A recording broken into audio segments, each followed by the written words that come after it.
everyone. Welcome to today's RD to RD live show. My name is Megan Boitano, founder and owner of RD to RD, and I am excited to have Orly, is it Wachter? Wachter with me today, joining all of us for the topic of lead magnets and writing compelling copy.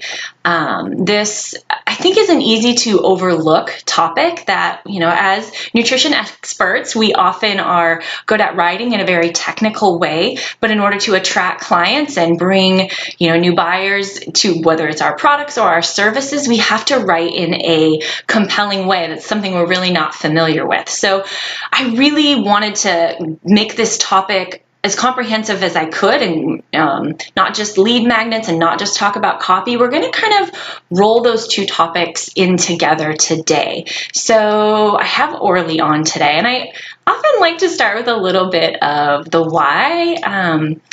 As I started doing this show, it's been almost a year figuring out who to invite on the show, and I have kind of been, I don't want to say stalking Orly, but I watch what she does on social media, and her images, her lead magnets, what she writes is awesome. And she's a registered dietitian just like me, and I aspire to write the kind of copy and create the kind of tools that I see her create, as well as she adds a lot of value in a lot of the online groups and forums that I'm in. So I thought, who better to come on and tackle this topic? So Orly, thank you so much for joining us today. And let's kick off and have you share a little bit about your career pathway and how you ended up getting skilled in this area. Sure. Thank you for having me. I'm super excited to be chatting about these topics because I love them both. And for the beautiful introduction, I'm blushing a little bit. So thank you for that. I've been a dietitian now for 11 years. It goes by so fast. And I did my master's degree at Boston University. And I know you're in. I know, I am. Right down the street. I loved it there. So I did my master's there. I did my internship, and I worked for a couple months as a reserve dietitian for Sodexo. So I don't know if most of you have heard of that, but it's basically like a substitute teacher, but in the dietitian world. So I took over for various leaves, like maternity leaves and medical leaves, and it was a really great first job as a dietitian because I was able to travel to different hospitals and also work in different units and kind of discover what I liked most. And the area that always stood out for me, even during internship, was oncology. I always really loved it. I felt like it was an area where nutrition had such a value, so much impact. And so it's interesting because most of the jobs that I had as a reserve dietitian all incorporated some element of oncology. And then when an opportunity came up, I'm originally from Toronto and I knew I wanted to move home, and an opportunity came up as a full-time outpatient oncology dietitian, and that was perfect for me. I interviewed over the phone and I got it, and it all worked out. I ended up moving back to Toronto, and then I was in that job for 8 years. Which, it was great. I loved it at first, but eventually I just felt that it wasn't challenging anymore. I didn't feel like I was growing or learning. And unfortunately, I also, later on, in my career there, the team ended up turning really toxic, and I had some bullying experiences with nurses, and which actually I'm hearing is quite common from other dietitians. Yeah, I think the healthcare environment, there's a lot of pressure on healthcare organizations, and I think I felt the environment change. I've been a dietitian for 15 years over the course of my acute care experience, so maybe it's just kind of a sign of the times. I don't know. So I knew ultimately that it wasn't where I wanted to be. Also because I just felt like I wasn't having the impact that I wanted to have on my patients. And I know a lot of dietitians also feel the same in the clinical setting. We're limited on what we can do by the conventional medical model, and just by you're just confined in the hospital setting. And so I I kind of got to the point in my career where I was really stuck, and I even questioned whether I had made the right choice in becoming a dietitian. And yeah, there was a year or two where I just was really feeling pretty unhappy with where I was at, and I ended up seeing a career counselor, and that sort of set me on a different path. And I realized that there were so many other opportunities in the dietetic world, and I started my own business, which was focused on skincare, so eating for healthy skin. And eventually, after having my son, I didn't go back after my maternity leave, and I've been in full time in the entrepreneurial world since then. I didn't know all that about your background, but I think I connect with that oncology. I did oncology for quite some time, and I think getting that entrepreneurial itch, I am really excited to kind of dig into these topics, because none of this would you have ever had the opportunity to do in an acute care environment. So it's like, woo, 180. So I find that to at least be inspiring for those people who are maybe sitting in a clinical job going, I can't, I don't have those skills to create opt-ins and write the sales copy, that it is something that you can learn. So I'm excited to give people some of those tips today. Definitely. So I like to start out a little bit broad strokes, and then we'll get a little bit more granular. But what exactly is an opt-in? I think a lot of different terms get thrown out. What is it? And really kind of why is it important that you have one? So yeah, so like you said, opt-in, lead magnet, freebie, there's lots of different terms for it. Content upgrade or whatever.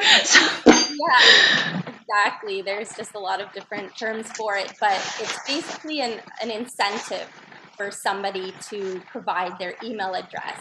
And it's the start of a relationship with a potential customer. So you're offering something of value, something that they really want and need, and that will be helpful to them. And in exchange for that information, they're giving you their email address, which is gold in the online marketing world. You getting people on your email list is really important, because it's the only thing that you actually own. Right. So even if you have millions of followers on Instagram or Facebook, those can disappear. And I know of people who have had really large Facebook groups, and then overnight they were wiped out somehow. So that's a scary thought, because it took them time, obviously, to build that up. So the only thing you really do own is your email list. And so that's why it's so important that you want to start building that, even if you don't have anything to sell. Ultimately, when you do have something ready to sell, you're going to want those clients or potential clients warmed up, ready to buy. That's a really good point, that we wait to start, growing our email list until we have something to sell. I think that's really a good point too. You're going to learn a lot in the process too, so you might as well get started early. But this whole topic of, okay, so I want to get people to, I want to put something enticing out there. How do you figure out what's going to appeal to, your target audience? How do you come up with the right lead magnet?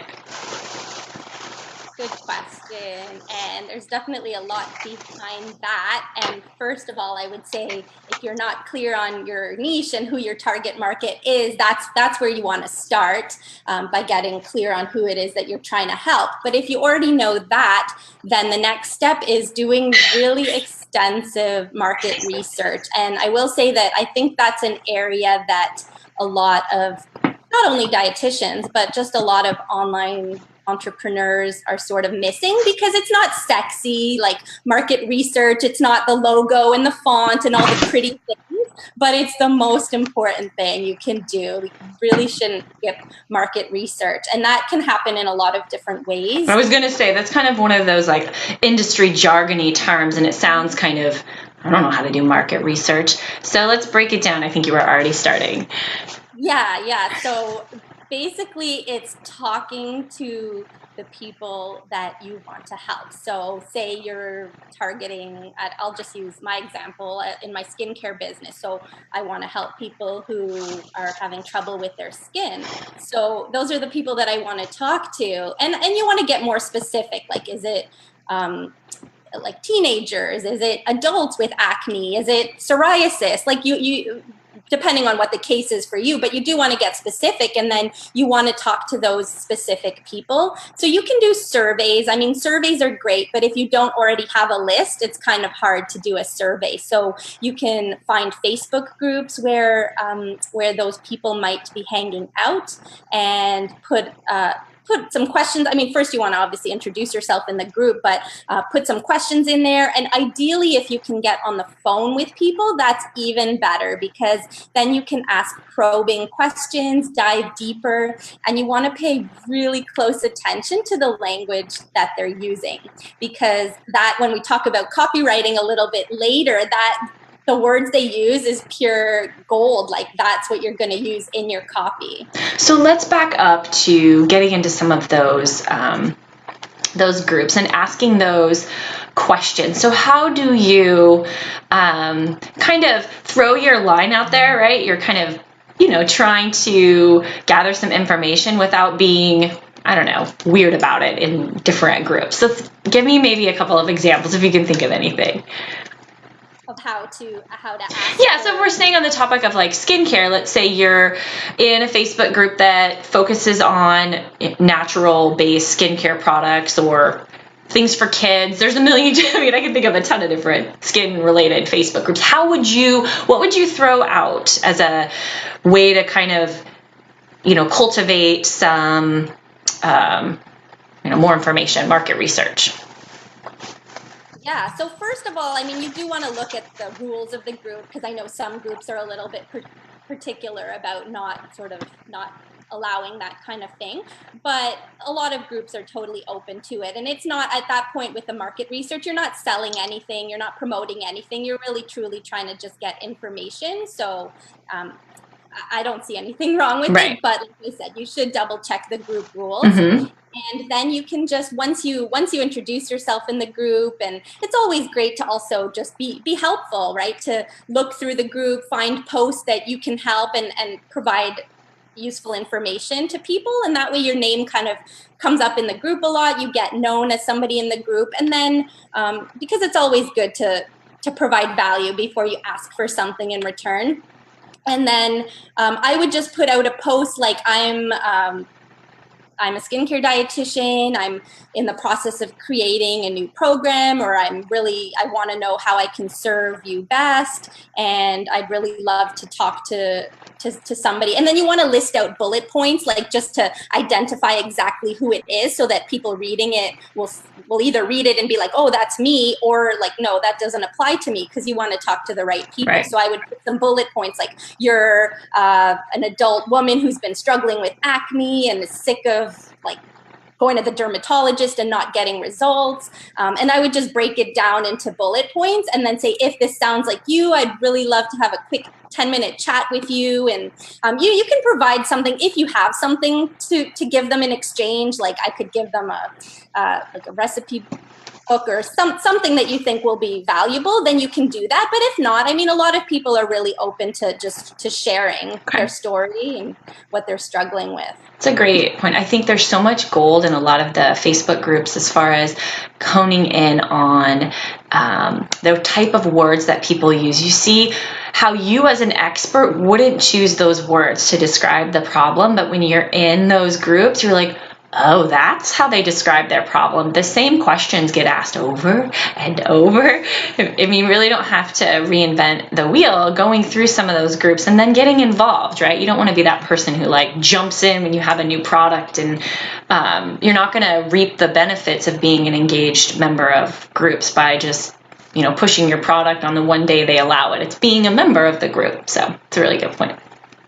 And it's interesting what you mentioned about the words, because as an example, in my business, in the skincare business, when I first started out, the word that I would often use is glowing. Like I would say, oh, you want glowing skin.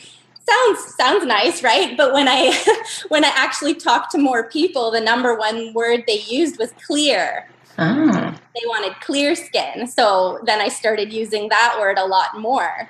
That's such a nice example in your niche that people can relate to. So this is really helpful. So I think that market research, we have some people chiming in that it's all about market research, and I think that's absolutely true. And if you're, struggling to figure out what resource to create, being engaged in those Facebook groups and reading what questions get asked. I've also visited, I don't know if you ever go to Quora. It's like the way people phrase questions and the things that they ask. It's also valuable to figure out the types of questions people have in certain topic areas. You can see what questions get asked the most. So I've used Quora before, but Facebook groups too. Okay, so we've talked a little bit about what exactly is an opt-in, how to gather some information about your target audience, so you know that, if you spend all this time creating a resource that talks about how to get glowing skin, well, spending a little bit of time and knowing the language and what's going to be of value to your target.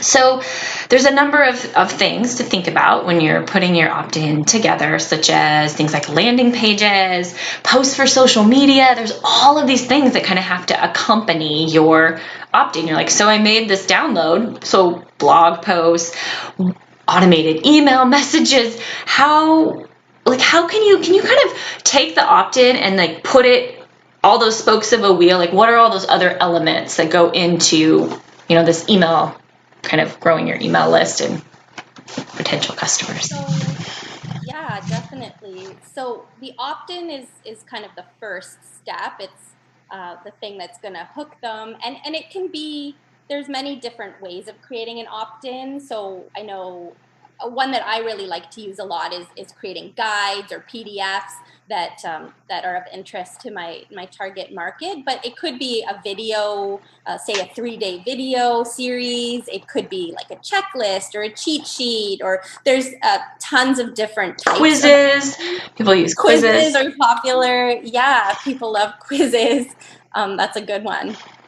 So there's different kinds of opt-ins, but you want to think about, and this will come through the market research, but what are the people struggling with most? And something like simple that you can help them with quickly. An opt-in doesn't have to be, it really shouldn't be like a 50-page guide that's going to take them time to consume, because when people download it, they're excited, they want answers, and so it should ideally be something quick that they can just consume and take action on right away. And you want to think about kind of the end goal. So once, like you mentioned, there's many different steps or pieces, but what do you want them to do later on? Like, do you want them to sign up for a discovery call with you? Do you have a program created already that you want to sell? And so you want to think about that end goal and then create kind of emails or content that like guides them to that place.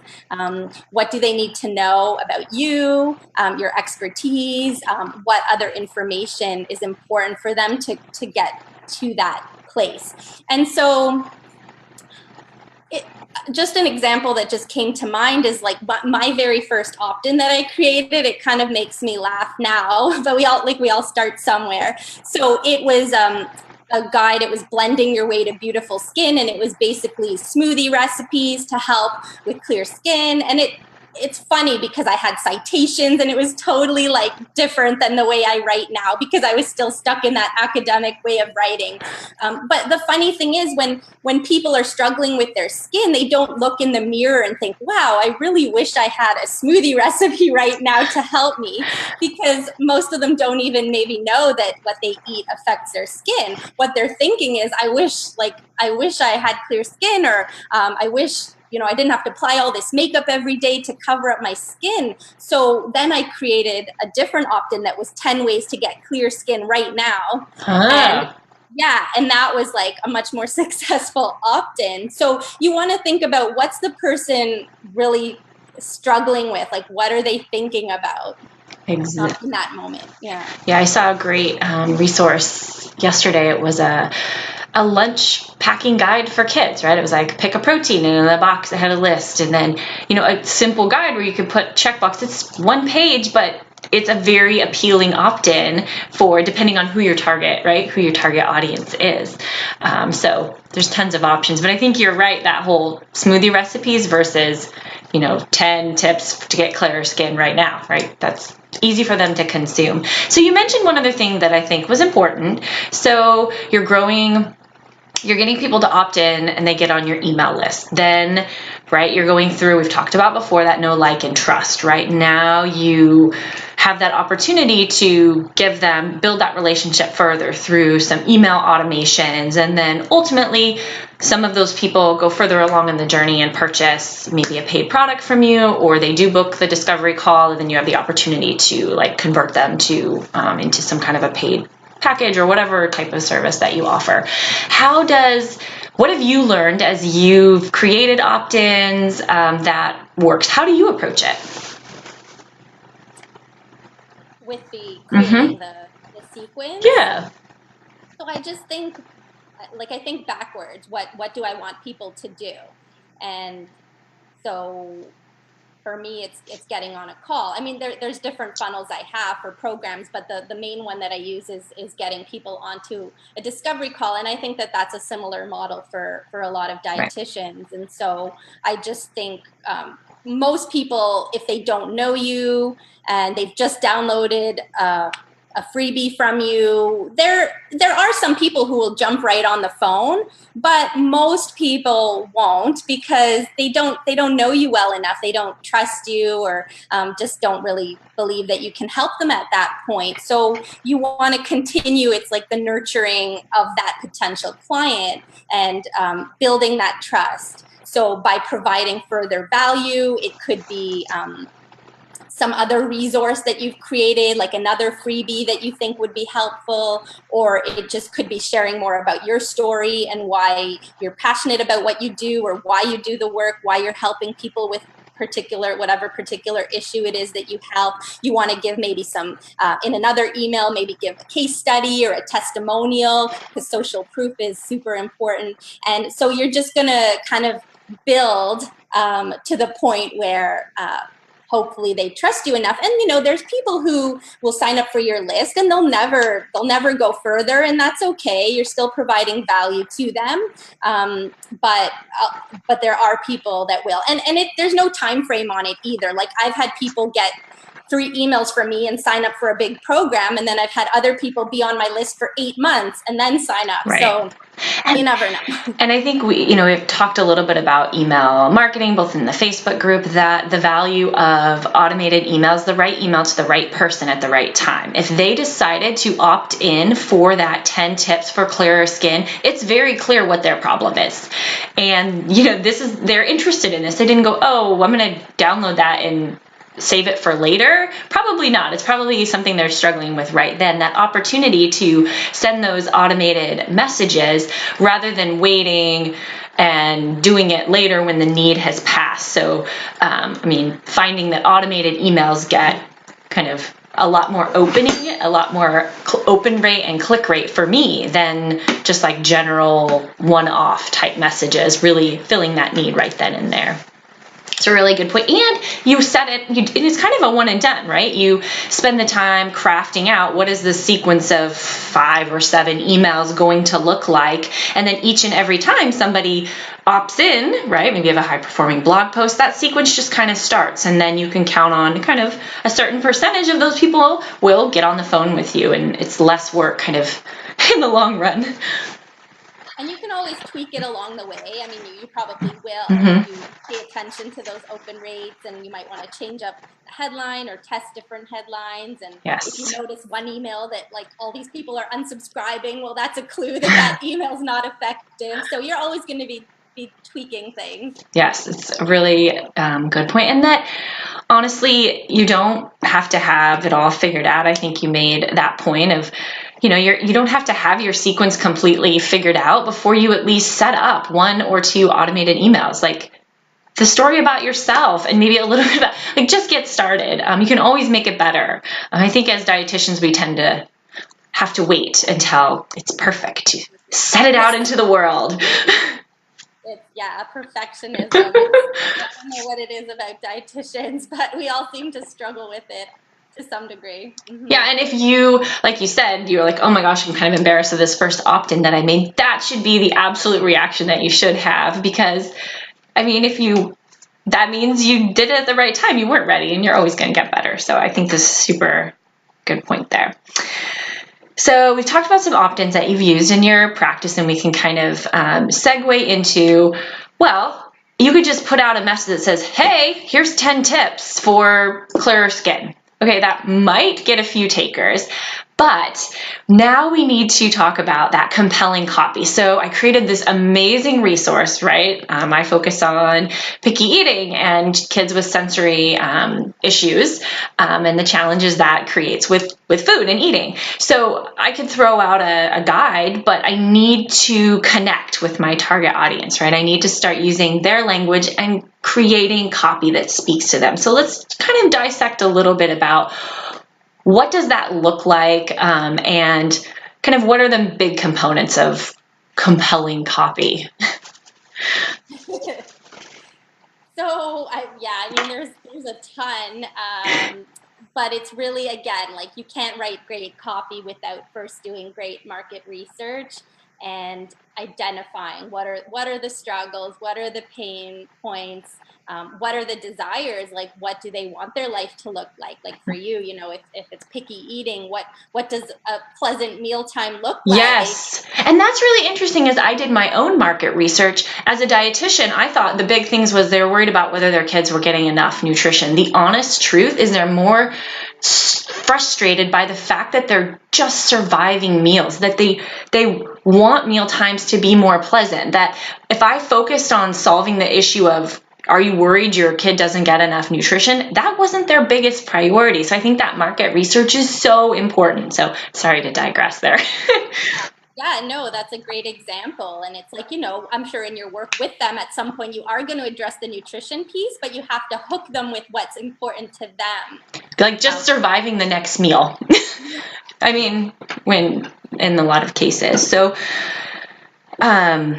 There's some great tips, or like when you are doing that market research, is pay attention to the language and write it down, because you're going to forget. I like to keep a copy bank, which is basically my own document that I've created, and where I keep note of the words that people are using, like the exact language, because you can't make this stuff up. And that's what makes, when, if you've ever read a sales page or read something and been like, holy, they're reading my mind, like this person knows me, it's because they've done good market research and they are using your words, like they have read your mind in a sense. Right. Oh, I love that point. That's just gold right there. So I am consistently impressed with the copy that you write. So what, we talk about what to do well. Sometimes it's nice to talk about what, and then you could talk about what to do, what mistakes you see. So when you are looking at maybe a dietitian who has, or somebody else has a lead magnet, what mistakes do you see made most often on the copy that people are writing? So I think a couple things. One is just keeping it very vague. So what I see a lot of is like, download your 1 week meal plan, but who's it for? What kind of meal plan? Like, their meal plans vary so much. So you want to get a lot more specific than that, and what's the problem that you're trying to solve. Or things like, sign up for my newsletter. Well, that's boring. Sorry to say, but nobody wants to sign up for a newsletter. Like, what are they going to get out of it? And how are you helping them? So I think that's a big mistake. But the other one is maybe writing in a really academic way, which, like I said, I'm guilty. I did that at the beginning, and it's hard to unlearn, because we've been trained to do that in school with writing so many papers. But when you're trying to write in a way that's going to kind of, with copywriting, you want to really hit at the emotional piece, because people buy for emotional reasons. I mean, ultimately there's logic behind it too, and ration, but first you're going to hit them with the emotion. And so you want to ditch the academic writing, that sort of professor speak, unless, again, if, like, say you're targeting doctors, then yes, you're going to want to write in a very professional way. But if you're targeting just general people, then you want to write in a way that resonates with them. And so, a couple tips are like just writing the way that you speak. Because I think for some reason, conversational language, right? Yeah, like when we sit down to write, we get all like formal for some reason. But a good way to help yourself against doing that is by reading. Once you've written something, read it out loud, and you'll know whether it sounds natural, whether it's something you truly say in conversation. A big one is look for contractions. So things like don't.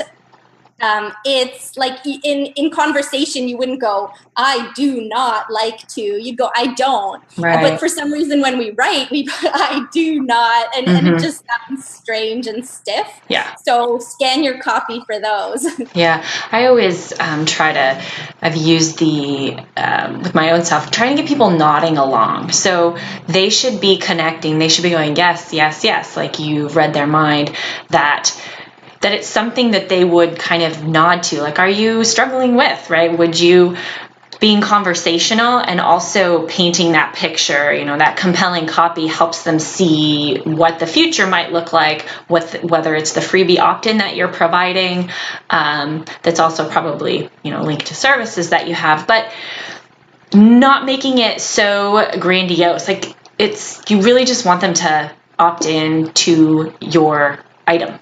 Right? It's one action. You don't do this and do that and do the other thing. That it's really focused on. It's a call to action for one thing, right? Not 14 things. Keep it really clear. Yeah, that's a big one. One big promise. Mm-hmm. Yeah, you want them to do just one and only one thing, which is not sign up for your newsletter. I don't like that terminology, but that they're getting your free resource. And if you do anything else, if you send out recipes or other resources, it's always good that they know about that. Mm-hmm. Yeah. So you talked a little bit about some mistakes that you see, but can you share some more specific tips, maybe using an example? I know you recently put out a resource for dietitians on identifying their target client, or even maybe when you use for skincare. What's kind of the structure of your copy, and how did you organize it?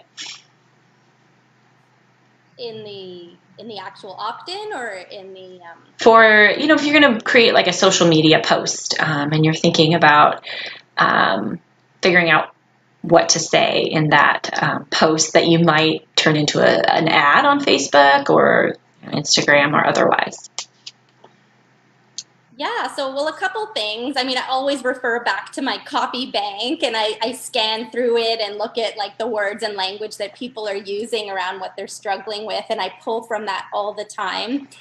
And then I just try to like put myself, and it's easy for me in both my skincare business and in my business mentorship business, because I was my ideal client. And that's not always the case. Like a lot of people work in areas that they've never had personal experience with, and that's totally okay. But for me, I just put myself into where I was, right? So when I was struggling in the clinical job and I didn't like it and I wanted to do something else, and when I started my business, what were the things I struggled with more? And I really like try to get myself back to that place and how I was feeling and what would have appealed to me, like what message would have resonated with me at that time to get me to sign up. But like I said, you don't have to be your ideal client. That's what the market research is for. I think that's the point to stop at, that if you're sitting down to write, whether you've created the lead magnet, if you don't have a bank of, words that your target customers use or others, that's where you need to start. That trying to write your sales copy, you're way ahead of yourself. So I think that's probably the most important thing that we've really hit on, that once you have that information, is to say we have a great bank of, we know, we've been able to read their minds. We know what they struggle with. We have using the words that they will describe their problem in, and then also what it would look like if their problem was solved.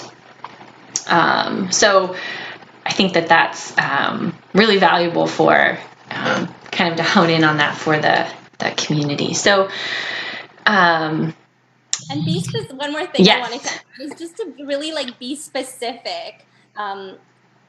So for example, say you're helping people lose weight or whatever the case may be, like instead of saying, do you want to lose weight? That's very generic. I mean, everybody says that. It's kind of just like people don't even pay attention anymore. But what are they saying? Like, do you want to be able to zip your jeans up again? Or do you want to, go to feel great at the beach? Like, but it's really the language that they're using. So I know for the skin business, people were saying they want to be able to leave their house without makeup or have a conversation without feeling like somebody's staring at their forehead. So get really specific. That's what makes great copy. That's, I love that. I just love that.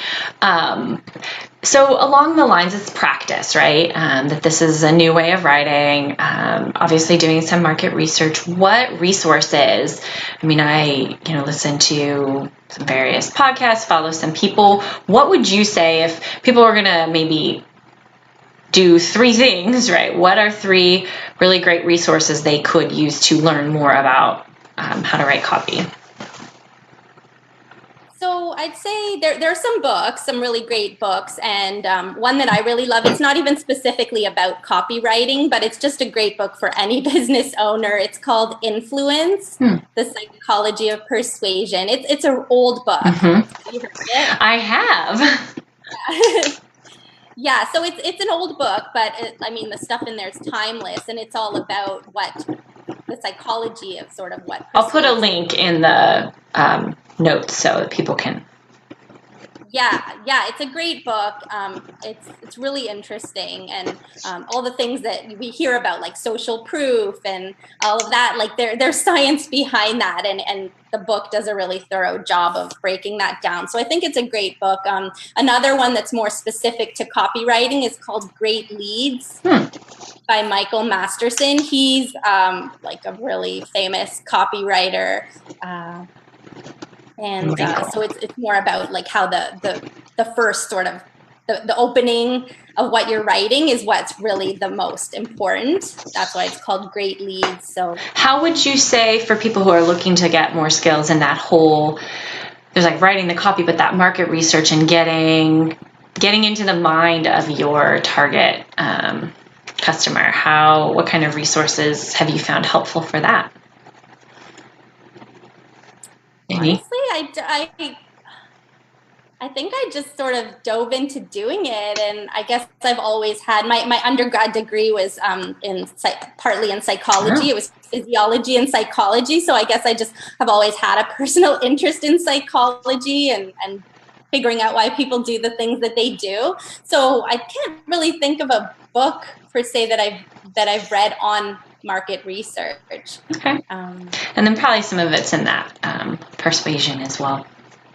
And but also studying like for copywriting, just studying what resonates with you. Like when you sign up for somebody's email list, why, like what was it about it that hooked you in? And then study the emails that follow the funnel. Like what are they doing that stands out to you? Even headlines. Yep. Like I pay attention to email headlines all the time. And if there's ones that pop out to me, I keep note of them. And you're not stealing them, like you're not copying them, but you're just learning from them and then tweaking them to work for your business. I do that on social, like on Facebook. If I see you see a lot of sponsored posts, but we're probably written by very expensive copywriters. I save those, and you create little folders. So I'm like, sales copy ideas.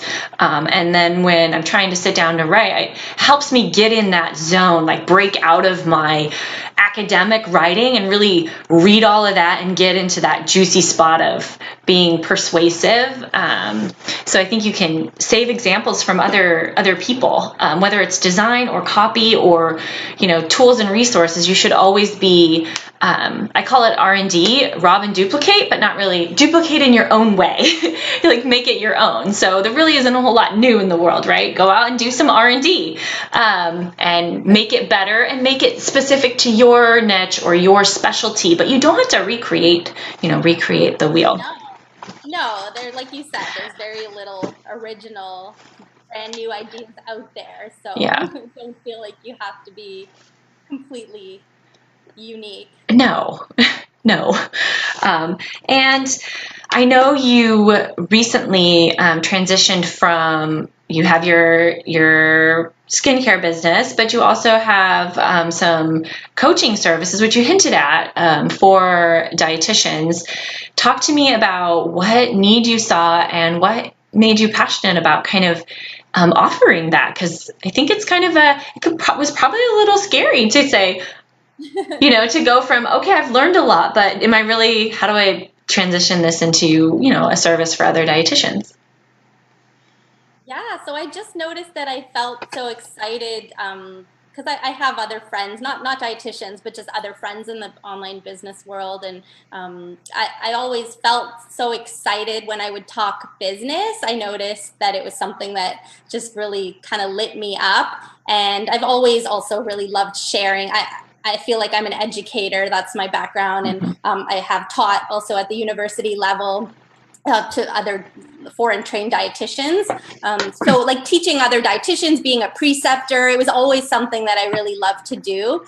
And so I felt like because I've done this, I've left the clinical world, I've built a successful online business, and I know, and I've been able to be home for my son since he was born, which is huge too. That's the thing I'm most proud of. So, and I know that there's so many other dietitians who want to be able to do the same, and so I really feel passionate about sharing, because it's not something we learn in school, right? Yeah. We don't get business training, unfortunately, and so I just I want to share, and I don't, to be honest, like I don't see a lot. I see group programs, and I see a lot of masterminds, and those all are valuable, but I don't really see a lot of one-on-one coaching. And I know for me personally in my business, that was the most valuable thing, was having the one-on-one accountability, somebody focused like on my business, not just giving general Right. advice. It was specific, and it was like the best thing. So I just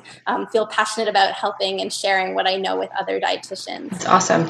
And I think sometimes having someone who's been down the road before, especially in an area like coming up with a lead magnet and writing the copy, having someone to hold you accountable and set those goals and kind of look at it along with you can be really helpful when you're doing it for the first time or you're trying to grow your business. So I think,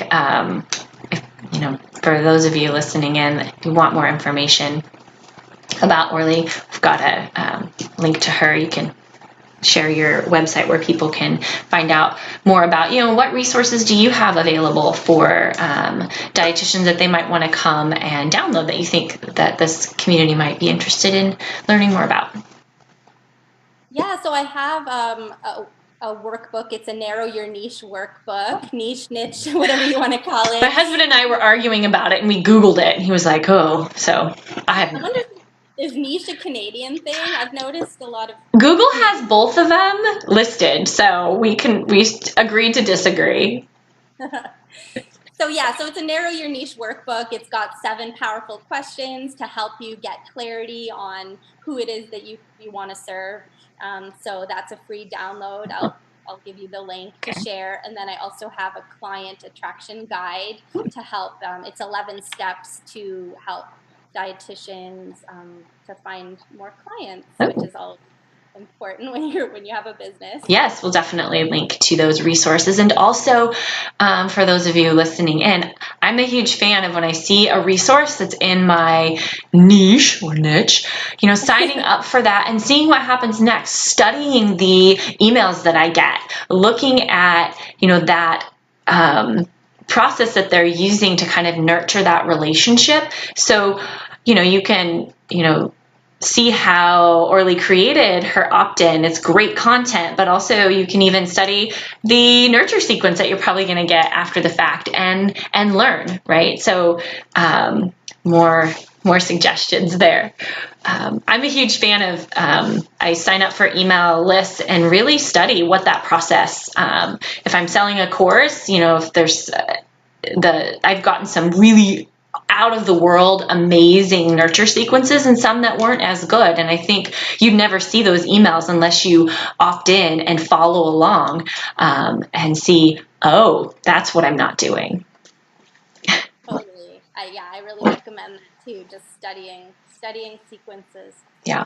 So this is really fun. So we'll link to your couple of resources that you have available, and we'll check in. Sorry, I've been so, jumping in here. Comments. See what questions we have here. Sometimes I fight with Facebook Live. So today, at least we have audio. Last time I had Erica Jolson muted, and it took me a while to figure that out. So thankfully, this time and so, yeah, it looks like, oh my gosh, here we go. I can't figure out how to get there right now. So we'll loop back around if there's any questions. I can pop into the group and answer questions. Yeah. So my apologies here for, I was reading them as we went along, so I don't think that I missed any of great significance. Here we go. 8 comments. Perfect. So, oh, some people giving you some kudos and some shout outs. A question about how do you advertise opt-ins without a website? So let's say you don't have a website. Do you have to have a website? And I know when we were chatting a few days ago, I would love to tackle this question before we sign off.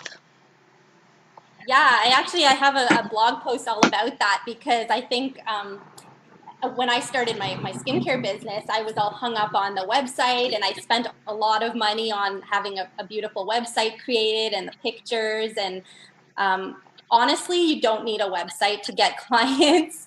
You kind of expect once it's up, like all of a sudden they're going to rush in, but that doesn't happen. So you don't need to start out with, of course, eventually, a website is important, but it's not where I would start. A lot of people get stuck there.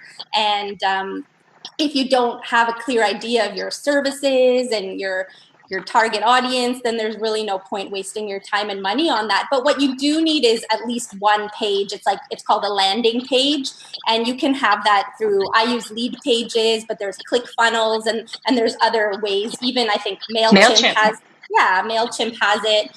I think also another, there's a couple of different email, MailerLite offers free landing pages as well. Yeah, so that's all you need is just a landing page with some good, compelling copy, and that connects to your email list, and that's it. That's how you can grow. And I know people who have grown quite large lists before ever having a website.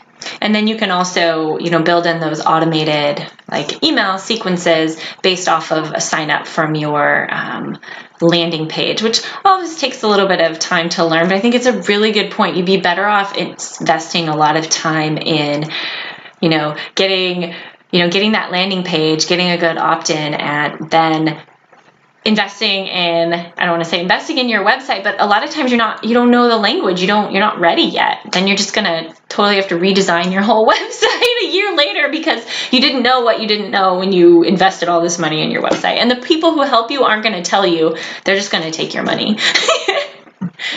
Or some website companies will kind of wrap that in, right? That offer some services to help you, or working with someone like Orly to help you while you're building your website, so that you clarify all that stuff in advance. So, yeah. I think one of the things when I was starting my own practice, I read in a book was spend 8 hours on your website, and I laughed out loud. I thought that was a crazy suggestion, but I literally spent one weekend putting up 2 or 3 pages, basically the most basic of websites. And I was so glad I did, because so much changed, right? In that first 6 months, I learned about myself, clients, relationships. I'm really glad that I didn't, that was some of the best advice I ever had.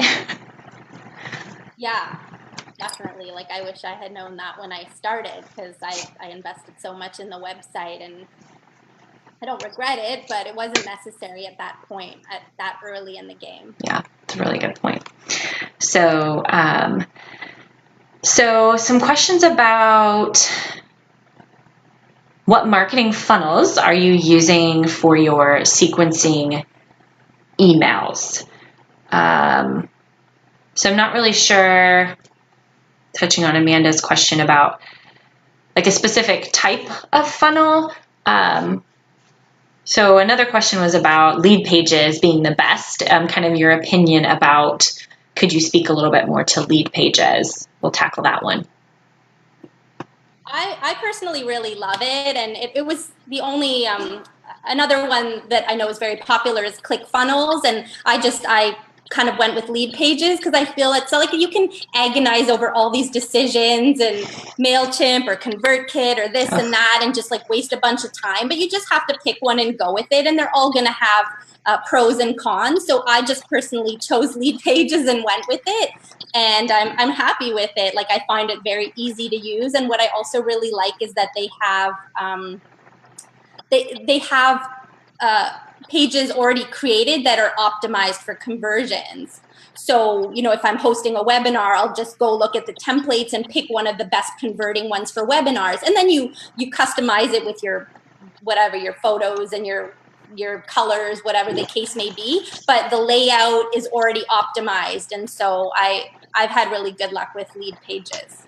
Yeah, and I know it integrates with, you know, other programs as well. You know, they exist to make it easy for you to generate leads. And I think when you're learning something, there's so much value. They know more than you know about how to do it well. So as you discover, oh, I really need X, they've already thought of it for you. It's probably already there versus trying to put together this hodgepodge of tools.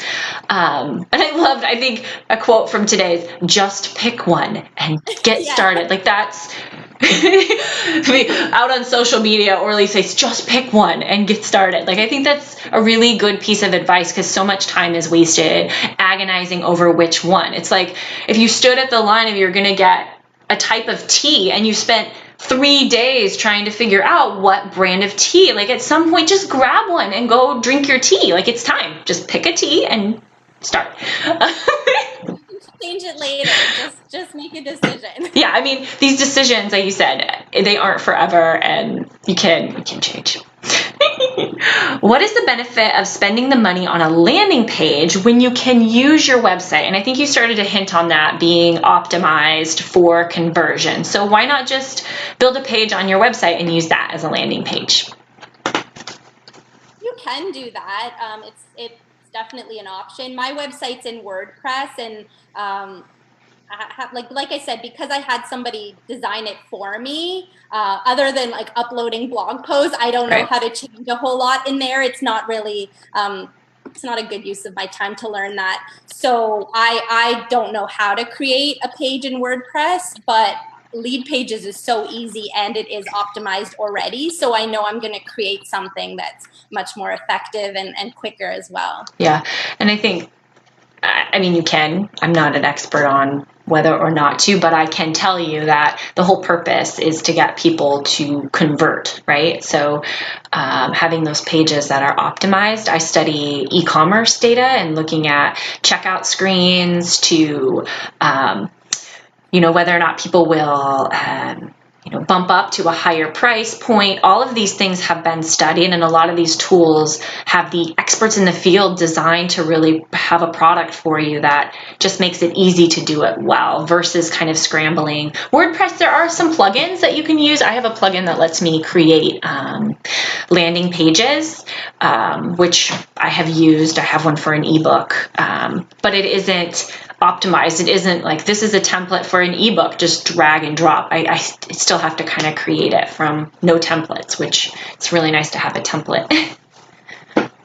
Yeah, it makes it easier. And you know, I think when it comes to business, there are investments that you need to make, and these are tools. Like every profession has tools, and if you want to have an online business, then it's just the cost of doing business. Right. Yeah, and I think that's a really good question. Why not use your website? You absolutely can create a page on your website, and but that it might not convert as well as a landing page that's designed to get people to give you their email address, from the size of the button to the text to the bullets to the backlay, the overlay, the images, what's distractions along the side, the bottom, all of these things that can happen that you haven't thought of. It's true. true. All those little details that we never think about, but they've been studied. Mm-hmm. Oh, it's like, I wish I'd never listened to a podcast, because now it's like you can get, no, I'm kidding, but there's so much to learn. But again, just pick one and get started. I love that. Well, thank you so much for everyone that joined in. Orly, thank you so much for coming on today. And I know you'll be available.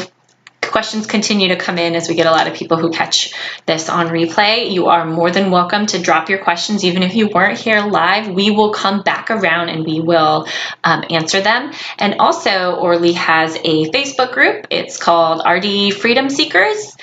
If you're interested in getting even more personal with Orly and kind of focusing on growing your nutrition business, she has a group as well, RD Freedom Seekers. So we'll link to that as well in the comments.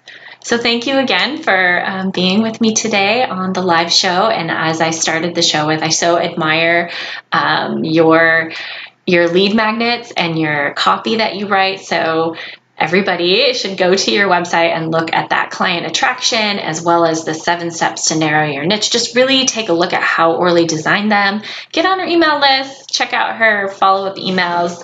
That, you know, you're a dietitian. I think sometimes we can hire this out and, you know, hire someone to write our copy, which isn't always a bad decision, but that, you know, you've learned the skill over time, and I think it's a great opportunity to learn.